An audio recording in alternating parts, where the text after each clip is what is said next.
Yo, what's up everybody? Hey, before we start this video, we are so close to 100 subscribers. It's my goal to reach that before the new year. You could help out by subscribing, by sharing it to your friends. You could click right here. Did I put it there? I did it? What about here?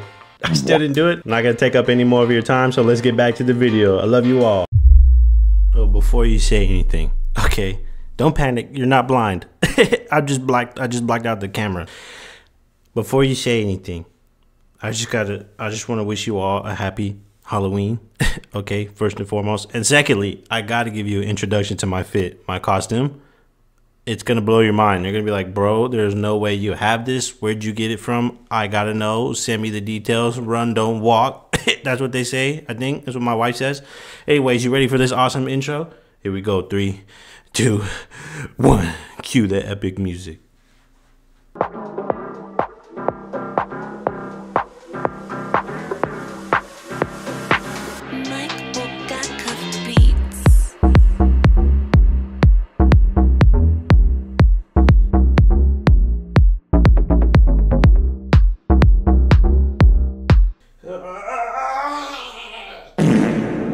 Yeah, you see it. You see me. You know who I am? That's Stitch. Ain't no bitch. Stitch is the realest that ever existed. I got the slippers on. I got the fit on. It's hot in here. I'm getting sweaty. Yeah, you see, what are you wearing? Something cool? Hopefully? No? Okay, well then you're a loser. Loser. Look at my fit, bro. Tell me I ain't swagged up. Swagged up from the magged up. Alright, so what's up everybody? Happy Halloween. Ooh, spooky, ooh. Did you put decorations on your house? Did you dress up? Are you dressed up right now? Because I'm posting this in the same day. That's right, I'm challenging myself. I'm gonna post this on the same day. So happy Halloween. I was going to wear my cooking chef outfit from that cooking simulator video I did like a year ago. You remember that? I'm gonna link it at the end of this video. But I didn't want to wear that. I was like, you know what? I'm gonna switch it up. Yeah. What y'all's plans for today? Y'all doing anything cool? You gonna go trick-or-treating? Are you too old for that now? You too cool, huh? You're too cool for all that? Well, I'll tell you what, if you get out there and you're an adult, you could just push these little kids out the way. You're like the strongest one on the playing field, okay? All that candy's yours. It's in the bag. You just gotta go get it. You really just gotta go get it. Will you? I don't know. That's the real question. We're just gonna be reacting to some horror stories because it's Halloween, right? Why wouldn't you? I'm not gonna play nothing. That's not a vape. It's my camera, my SD card. I'm just gonna play a little video. It's gonna be real chill, real cozy. So you better lock your doors. You better close the blinds. You better turn on a candle, turn off the lights, grab a nice little blanket, you know, like a fuzzy, cool, or, you know, maybe it's knitted, quilted, whatever it is, your favorite blanket. Grab that hoe, cover up, get some snacks, the coolest of snacks that you could possibly even think of. I don't know, go get an oven pizza real quick. Do whatever you want to do. Get real cozy, because the scary stories, yeah, they start now. Every Halloween, my husband Devin turned our home into a walk-through haunted house. Each room had a different theme, usually horror movie inspired. Our neighbors loved it. Every year, Devin planned something more and more elaborate. Yeah, that's what I'm talking about right here. We were even in the local news a couple of years back when we did that big Stephen King themed display. Damn, okay. I've always enjoyed Halloween, but for Devin, it was a real passion. He spent... Bro's the killer. Bro's the killer. I don't even gotta watch any more of this. I already know. Look at him. Everyone's out there having fun, throwing ass. And bro's just over here doing some Bob the Builder blueprints, bro. Most of the year drafting out plans and working on decorations in the garage. I loved that he was so passionate about something, especially because he never forced me to help out. Okay. This year, I didn't even know what the theme was. I never asked and he never told me. Then you shouldn't have been on the news. He should have been the only one on the news then. You definitely should not have had an interview. You better not have had an interview if you didn't take part in any of that. Despite all the hours he spent working in the garage, he hadn't shown me a single one of his new creations. By the beginning of September, I finally asked to see what he'd been working on. He excitedly brought me into the garage, which had been transformed into his Halloween workshop years ago. Fake stone altars and pillars leaned against the walls, each decorated with bizarre symbols and gibberish letters. Oh no, he got covered with metal chains and wires. There were a lot of decorations in the workshop, but none of them seemed particularly Halloween related. No skeletons or creepy dolls or fake cobwebs. He must have been going for a theme I didn't quite understand. He went to that, He led me to his most recent project, the only real decoration that seemed to fit the Halloween theme. A 7-foot-tall goat demon statue sitting on a jagged throne. What? What are we watching now, bro? What are we watching? I'm not allowing this into my home. Bro, you went down to the basement to find some It theme, maybe some Michael Myers theme, and you find this instead, bro? I'm leaving him, and I'm leaving the house right now. I'm so glad we didn't have kids. What is this? That seemed pretty creepy. Based on the statue and the weird symbols, I assumed he was going for some Don't even look at this. Don't even look at this. I didn't want to ask him though, because if I expressed too much interest, then he might ask me to help. So I just told him everything looked wonderful and spooky, and I left. At the time, I didn't have any feelings about it one way or the other. Look at him! I personally preferred his funnier themes, like the year we made our backyard into the spaceship from Killer Clowns from Outer Space. That's what I'm saying. But I couldn't judge his decoration. That's what I'm saying, and also don't say we made our backyard into a spaceship because you didn't do anything. Until he finished putting everything together. On October 1st, he started laying out all his new decorations. I made a rule years ago that no decorations would come up before October. Otherwise, we'd be a Halloween house all year long. Bro, this music is When scary, I got back home dude. from work that day, he'd already finished the porch and front yard. Oh my gosh. Our house had been transformed into some kind of satanic church. Bro. With empty pews on the ground. I'm calling the cops if I see my neighbor's house look like this. I don't care if it's Halloween, bro. I'm calling the cops. I'm getting my holy water. I'm going over there. I'm beheading that thing, and I'm tearing down all that stuff. I'm calling the cops. A sacrificial slab in the center, and the goat demon ruling over it. It wasn't the scariest display he'd ever made, but it was certainly the most unnerving. The fake red symbols on everything gave it a weird kind of authenticity. And even in the sunlight, the goat demon was genuinely creepy. Oh my gosh. I had mixed feelings, obviously, but I appreciated that my husband was really thinking outside of the box this year. Okay. I went inside to congratulate him on all his work, but he was too busy scurrying around the house to stop and talk to me. Bro's possessed. He had cleared out all of our furniture. I wasn't sure where he put it. Bro is possessed. And he'd drawn more of those symbols on all our walls. At the moment, he was laying out short stone columns. He's got no shoes or socks on, dude. He's got no shoes or socks on. He's a freak. Looked like some unholy temple. He's a freak. I didn't like to bother Devin when he was in the zone like this, so I went outside to take a walk. Mostly, I was just curious what the neighbors thought. Right. Normally, we received instant positive feedback. This time, all the neighbors ignored me. Their silence spoke volumes. Eventually, I ran into my neighbor Leanne, who was probably the most religious person in our block. Oh yeah, She looked me right in the eyes and begged me to tear down our decorations. Right. I told her that I would never do that to my husband. He's planning something, Leanne said. Look at the symbols. I told her she needed help and left. When I got back home, Devin had calmed down. He'd finished the living room and kitchen and would get to the rest tomorrow. Bro, there's nothing even in there. It's just a bunch of stickers on the wall. But since he cleared out the furniture, we had to sit on the floor and use one of his fake stone slabs for a table. He asked me what I thought, and I was honest with him. I told him that the neighbors didn't seem to appreciate this year's theme. So what? He said. Later that night, while Devin was in the shower, I took a photo of one of his decorations and did a reverse image search on Google. Okay, look it up. The symbol was Assyrian, and it represented blood. I did the same thing to two more symbols. What does that mean? One meant madness and one meant autumn. According to Google, all these symbols were found in the Last Star commune, that death cult in Oregon from a few years back. 40 people lived on that commune, stopping all communication with the outside world. When the authorities finally came to check them out, all 40 people were gone. All that was left were empty buildings and those same symbols. I was genuinely surprised that my husband had decided to use the symbols from a real-life tragedy. No wonder the neighbors were offended. I really didn't want to meddle with Devin's vision, but I had to talk to him. I pulled him aside and asked where he'd gotten the idea for his theme. Bro put on the same fit after he got out the shower? Me, but he got really cagey and said that a little birdie told him how to decorate. Okay, I didn't press the issue.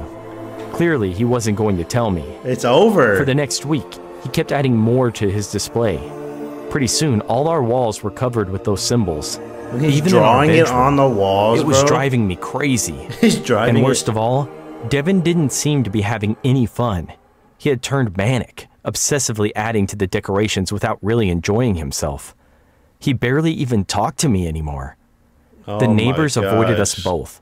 Our decorations had made us into pariahs in the community. Look at this. The only person who still talked to me was Leanne.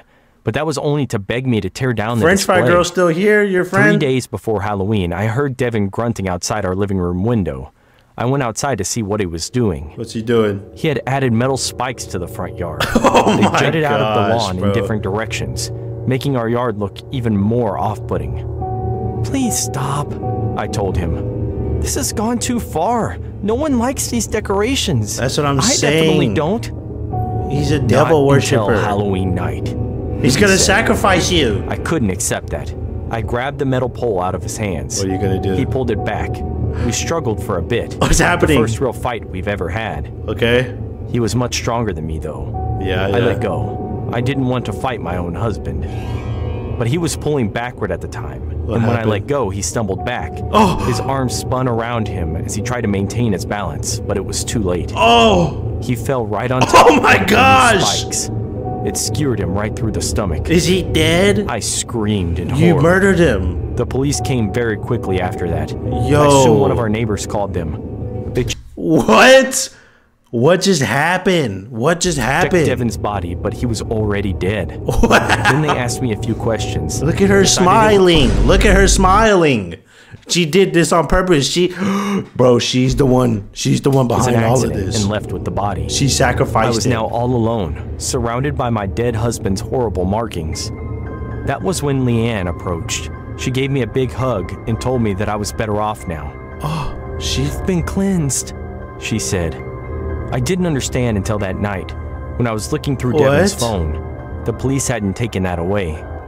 I looked through his messages and found a text conversation between Devin and Leanne. Leanne? She was the one who sent them those symbols.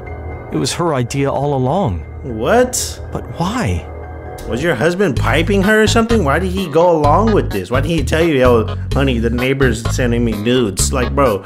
It made no sense. French fry girl? I charged out of the house and walked straight to Leanne's place down the street. You still got all this shit up? She was sitting on her porch, acting like she expected me to come. So, you found out, Ew. she said. Then she looked around to make sure no one could hear us. You better get up there, girl. Long live the last star. That was it? That's how it ended? Bro, your husband was probably piping Leanne for a minute, bro. Because how did she get him to do that? He probably wasn't possessed. He was possessed by that ass.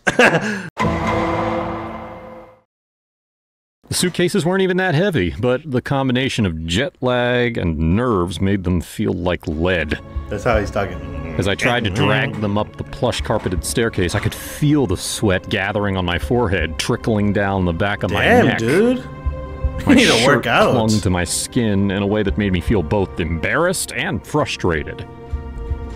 Right, why is your girl just watching you do this? Stop dawdling and get that luggage up the stairs.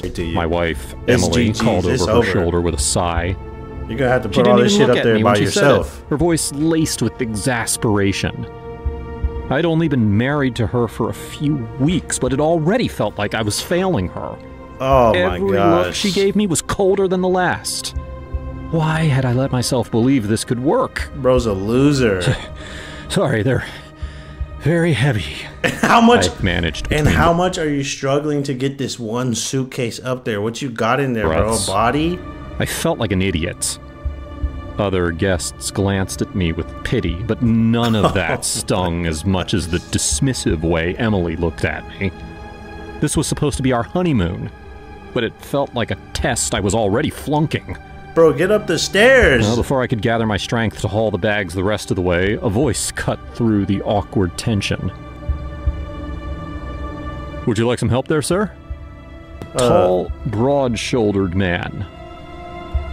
I see how his Looking wife like reacts. He stepped out of some magazine ad. Let's see. The kind of man who made someone like me feel smaller. We can't keep that lovely lady waiting all day, can we? I'm throwing hands! With a wink in Emily's direction. And he winked at her! Instantly. I can manage, I said quickly. At least she's not smiling. To ignore the way Emily was practically glowing at the stranger. But my arms were aching and I was losing grip on the bags.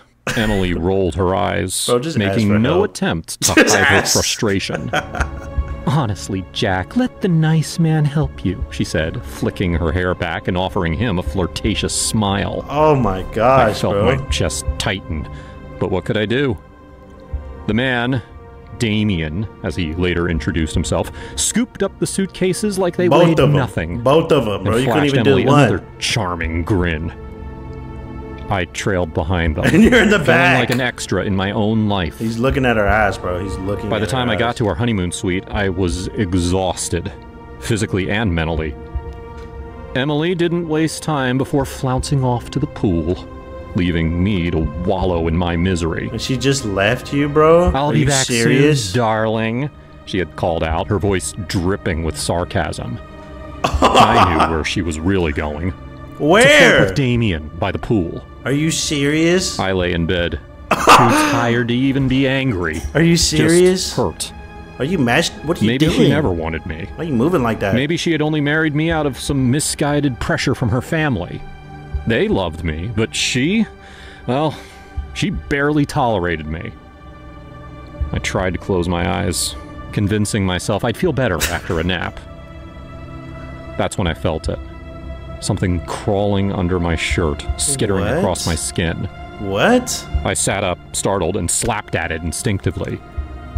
My hand came away with blood and a stinging sensation on my ribs.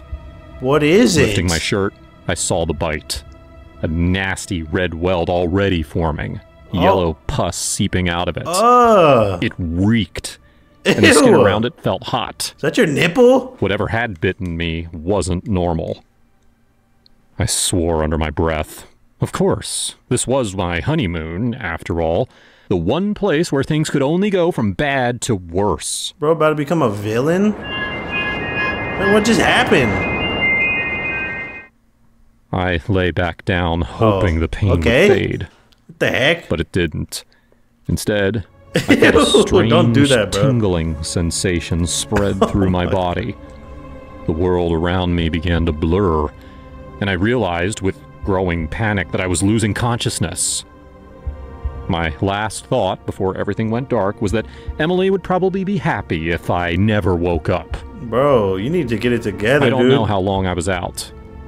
When I came to, the room was dark. My vision was hazy. Your wife still isn't back, bro. She's getting piped by Damien. You gotta kill him. You gotta kill him. You gotta do it, bro. You're about to become a superhero or die. So either way, just do it. Just go body them, bro. It's over. Thought I was still dreaming. But then I realized that something was different. The pain was gone. The welt had vanished. I sat up in bed feeling oddly energized. More alive than I had in years. My skin felt strange, though. Cooler. Tougher. He's a vampire. As if it had thickened overnight. And then I noticed it. What is that? Something moving beneath the surface of my skin. Under your skin, At first, I thought I was hallucinating, but no. Something was definitely crawling just beneath my flesh. Wriggling and shifting in an unnerving dance. Panic surged through me. But then, as if by instinct, I willed it to stop. And it did. What the hell had bitten me? Oh my god. The next day, I watched Emily. Bro's probably just, he probably just lost it. He probably just blew a mental gasket. From a distance. She was down by the pool. There's no way. There's no way this is happening. Again. Look at her with kickling Damien, her, pretending like I didn't exist. I felt the anger building in my chest, but it wasn't the usual helpless rage. Okay. No, this time, I had power. He just hit puberty. That's all that happened. That's all that happened. I could feel it, crawling just beneath my skin, waiting to be unleashed. I followed them, staying in the shadows as Emily and Damien slipped away to a secluded spot behind the hotel. The way they laughed, the way he touched her arm, something inside me snapped. Yeah, bro, I felt my heart pounding. As it should. But not with jealousy. What are you gonna do? It was something colder, darker, a sense of finality. The game was over. I wasn't here to plead for her attention anymore. Okay! I wasn't here to fight Damien, to throw a punch and storm off like some foolish, jealous husband. Okay! I was here to finish it. I told you! She didn't even notice me at first. Emily was all smiles, her fingers grazing Damien's arm like she had forgotten I existed. Get in there! I let them have their moment, knowing full well it was their last. Piece them up! Piece them up! As I stepped forward, Emily finally caught sight of me. What's she gonna do? What's her reaction? Face twisted with annoyance, as if I was interrupting some private fantasy she didn't want to be torn from. Jack, what are you doing here? She snapped, her voice carrying the sharpness of someone who no longer cared to hide their disdain. Damien looked me over, sizing me up with that smug smirk he always wore. The one that told me he thought he'd won. Hey man, relax, he said, flashing me a patronizing grin. We were just talking. Look at the way they're comboed up with each other. She's like mad at like standing on his side, bruh. I didn't respond. I just stared at them, my blood simmering beneath the surface. There was a time when I would have yelled, thrown a tantrum, maybe even tried to swing at Damien just to feel like I was doing something. Okay. But not now. This was different. I was done playing the fool. I don't have anything to say, I said quietly, my voice steady. You'll see soon enough. Bro got Without sad. waiting for their response, I turned and walked away. They wouldn't understand what I meant. Bro got Not sad. yet, but they would soon. What When I are got you back doing? to the room, Emily still hadn't followed. I didn't care. I had something more important to deal with. Sitting on the edge of the bed, I pulled out her phone, which she had carelessly left on the dresser. My hands shook slightly as I scrolled through it. Not because I was nervous, because She got I OnlyFans, already knew what I'd find. What is it? I just needed to see it with my own eyes. And there it was. Nudes? Photos. Private, intimate ones. Emily and Damien, locked in embraces that she'd never given me. Their messages were wild. Wait, so she linked up with them beforehand? What's going on? Running commentary of their secret affair, full of dirty stuff. The way they talked about me, like I was nothing.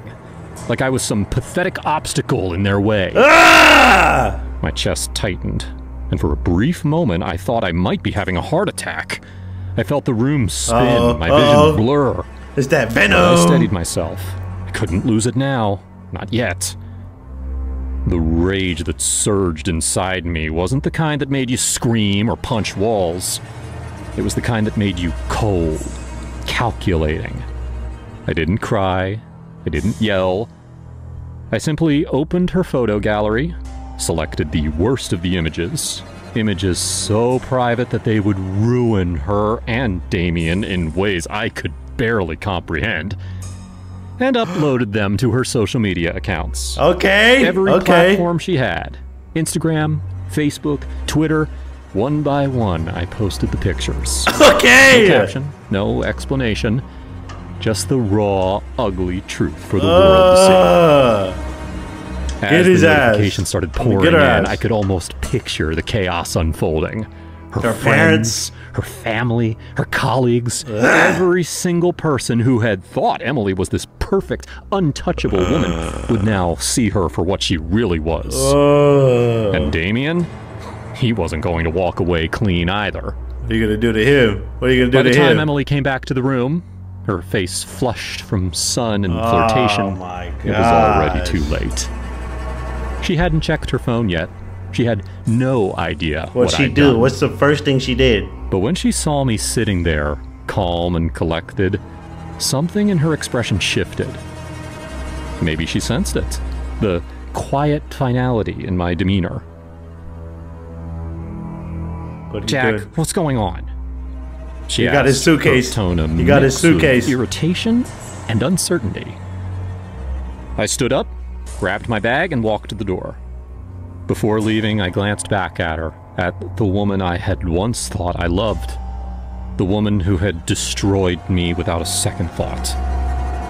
You'll figure it out soon enough, I said, my voice cold, almost distant. And then I left. Are you gonna get down them stairs, bro? As I walked through the hotel lobby, I could feel my phone vibrating in my pocket, the messages coming in one after another. Friends asking if I was okay. Family concerned. I ignored them all. I didn't need their sympathy. I didn't need anything from anyone anymore. I had already won. But bro, get bit by the testosterone realized bug? What had happened, by the time she tried to pick up the pieces of her shattered reputation, it would be too late. The damage was done. Wait, where's Damien? What you gonna do to bro? For the first time in months, I felt free. I had taken everything from her with just a few clicks.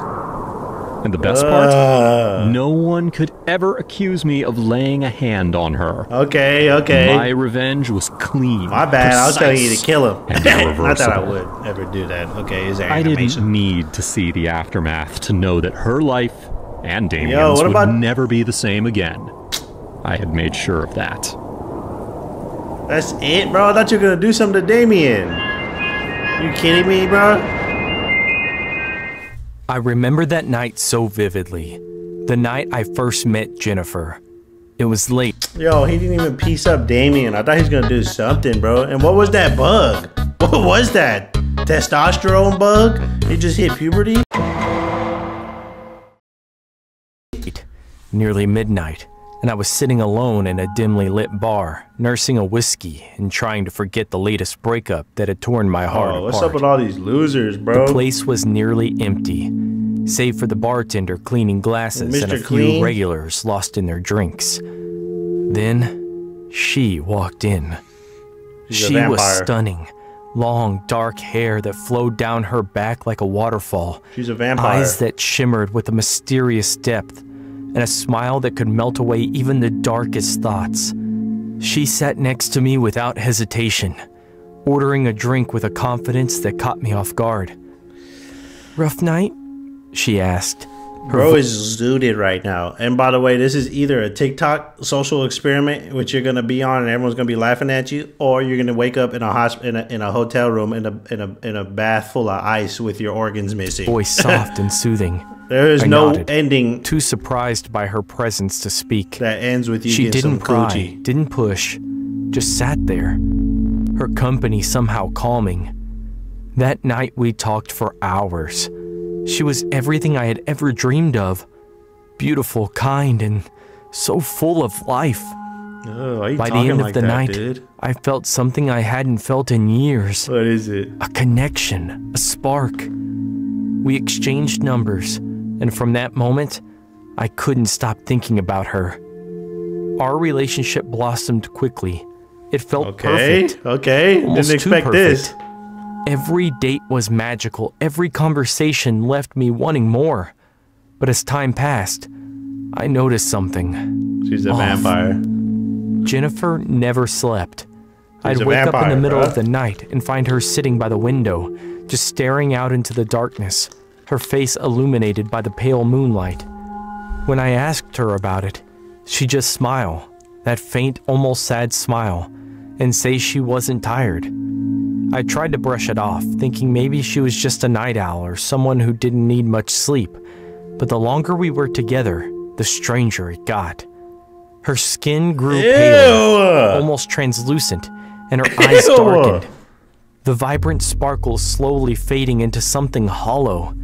She moved with a sluggishness that made her seem exhausted. like she was carrying the weight of the world on her shoulders. But whenever I asked if she was okay, she would dismiss my concern with a gentle laugh, telling me not to worry. One night, after a particularly eerie encounter where I found her standing in the middle of the living room, staring at nothing, she told me she needed to go to her mom's house for a while. I was concerned. She's finna go eat. But she insisted she'd be fine. She's about to go eat, bro. I wanted to push her to stay, to tell me what was wrong, but something in her eyes made me stop. I told her I'd miss her and to call me when she got there, but she never did. Days went by, and I heard nothing. My calls and texts went unanswered. Each passing day felt like a dagger twisting deeper into my gut. Damn. I couldn't eat, couldn't sleep. That gave me the vertigo. fear gnawed at me, consuming every thought. Finally, after 5 agonizing days, I decided to call her mom. Right. Desperate for any news. How do you know she's still alive? When I introduced myself, there was a long pause on the other end of the line. I don't know you, her mother said, her voice shaky and uncertain. She never even talked about you. I was confused. I'm Jennifer's boyfriend, I explained, my heart pounding in my chest. Who's Jennifer? We've been dating for a while now. There was silence.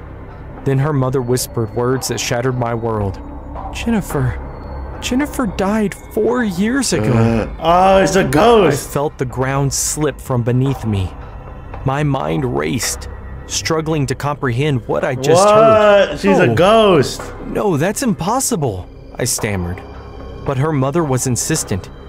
Jennifer had died in a car accident 4 years ago. Oh my she said, gosh. her voice breaking with sorrow. Y'all got pics together? My head spun. Y'all got text messages? Memories of the past few months flashing through my mind. The late nights, her pale skin, her sad smiles. It all began to make a twisted, horrifying sense. Bro, y'all got pictures together? I hung up without saying goodbye, the phone slipping from my hand as I collapsed onto the couch. For days, I locked myself in my apartment, drowning in despair and confusion. Oh my gosh. How could this be possible? Bro's going through it right now. How could I have fallen in love with someone who didn't exist? I sank into a deep depression, plagued by anger and loss. I couldn't even bring myself to step outside, afraid of the world, afraid of the truth. Bro, can you imagine? One night, as I lay in bed, I felt a presence. I opened my eyes and there she was. Jennifer, standing by the window. Are you scared though? Just as she always had. Are you scared though, or are you moving forward with that? I want to know. Would you date a ghost? Hey. But this time, there was something different. Oh. Her skin glowed faintly, her eyes soft and warm. I'm sorry, she whispered, her voice like a breeze. What is it? What's wrong? I didn't mean to hurt you. I didn't want to be alone. I couldn't speak, couldn't move. Tears streamed down my face as I watched her. Slowly, she walked over to me, placing a cold hand on my cheek. You were my last wish, she said, her voice barely audible. I just wanted to feel alive again, even if only for a little while. And then, just like that, she was gone. No! The room felt empty, colder somehow. But there was a strange sense of peace that settled over me. It hurt, knowing I'd never see her again. But in that moment, I knew she had found her peace too. Damn! Yo, that was the story, bro. It's not gonna get any better than that. That was the story, bro. Oh, damn, Jennifer. I thought you were a vampire, but you were just a ghost looking for love. You guys fulfilled each other's wishes one more time, and then she disappeared. I gotta see that again. But there was a strange sense of peace that settled over me. It hurt, knowing I'd never see her again. But in that moment, I knew she had found her peace too. Oh my gosh, you gotta give it up for that one. You gotta give it up for that one, bro. I live in a small town, and pretty much the only option I have for shopping is Walmart. Okay. What I really dislike is how many people I run into there. The place is always packed, and because my town is so small, I always end up running into ex-classmates and people that I don't really like. Okay. I'm not the most social person in the world, and I'm really bad at small talk.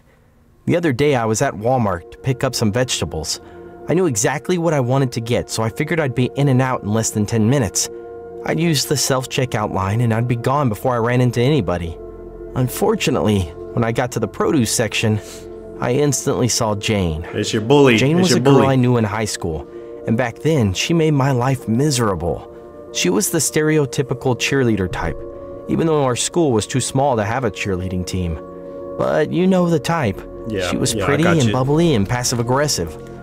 I remembered she'd always say these backhanded compliments whenever she saw me, like, "Oh, you've lost weight," or "That haircut is much more flattering than your last one." Honestly, she was terrible.